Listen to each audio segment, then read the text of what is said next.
Let my revenge begin. 覚悟してろよ。行くぜ。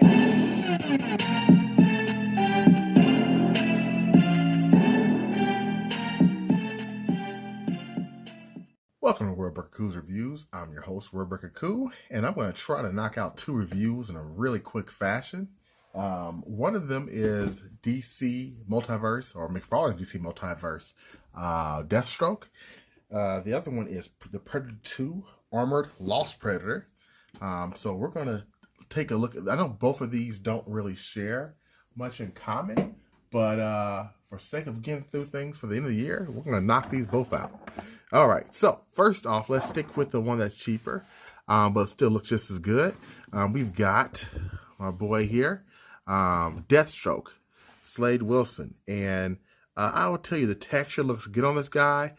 He could have used just a bit of a wash on the blue portions, but he looks good. I mean, I can't complain with how the overall look is. And I believe this is from the Arkham Origins video game, which I did play. I beat all the Batman games from Rocksteady and stuff. Great series if you have not played it. But again, he looks good. I like it. The sword's okay. It's a weird little sheath mechanism. Pull that out. And they missed some marks with the paint. You can see it kind of fade near the hilt of it. But that's all right. I still dig it. The sword holder is very odd. See, it's kind of like open. So the sword just kind of slides in there like that. I mean, it works. It just looks better from the back. You probably said that to a girl or two in your heyday. I don't know. Yeah, I like it. The range of motion's about normal. This is nothing out of the ordinary for Todd McFarlane, but because it's Deathstroke and I like Deathstroke a lot, I dig it. It's my first Deathstroke. There is nothing that's going to surprise you about this figure at all. To be completely honest, he has a gun right here that does not actually come out, which sucks, but other than that, I do really like this figure. I think you get him some pretty decent cool poses. So it works for me. It works for me. So hopefully you can find this figure at Target or Walmart or wherever you go. I got mine off a Big Bad Toy Store. So there you go. Now let's go with the other figure that I did not plan on getting originally. This is the Armored Predator. And first and foremost, he's got some of this going on here. Yeah. His eyes light up. There's a battery up top here.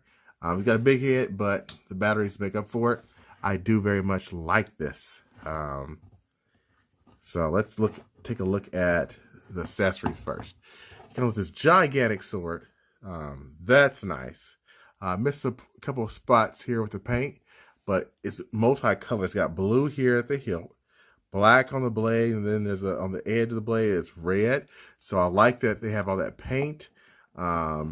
He's a very tall figure, as you can see, and McFarlane 7-inch scale, and the Predator is still extremely large. He has nice paint wash already on him. He is fairly posable. This is the new Predator body. So I do rather like this guy. I'm not sure where I'm going to put him on my shelf yet, but he is a very nice figure. I've had him for probably about three months now, I want to say. Just now getting to reviewing them. And yes, you have this hilt right there. Let's take a look at a couple of his accessories.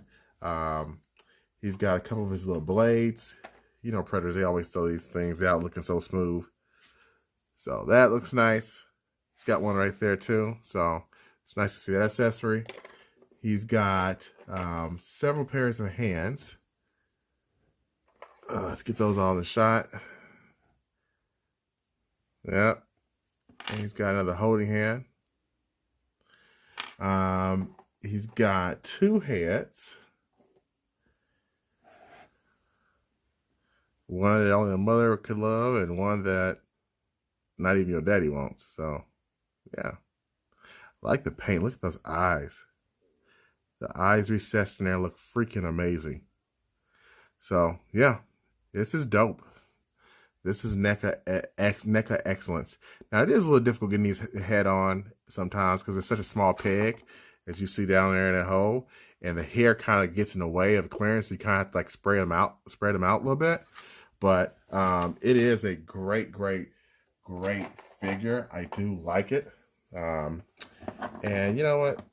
What the heck? Why not throw in one more figure so I can get this stuff done for the year?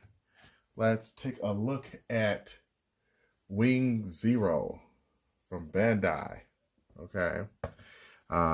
This I am not going to review now. I was going to, but as soon as I pulled it in, I was like, you know what? I can do one video later on after my top 10s because this is such a nice figure and there's a lot of history I have with the Wing Zero. So I'm going to get him back out of the shot. We're not going to do that. I apologize. Just trying to get to some things knocked out for the year. But yeah, these two are good. I think if you're a Predator fan, you should definitely pick up this Predator. If you're not a Predator fan, easy pass. Deathstroke, if you're a DC fan at all, I think you should pick up that Deathstroke unless you have one that you feel is better or more articulated. One more comparison real quick. Here is an older style Predator I have. And you can see they're about the same height. So just to let you know. But until next time, peace and chicken grease.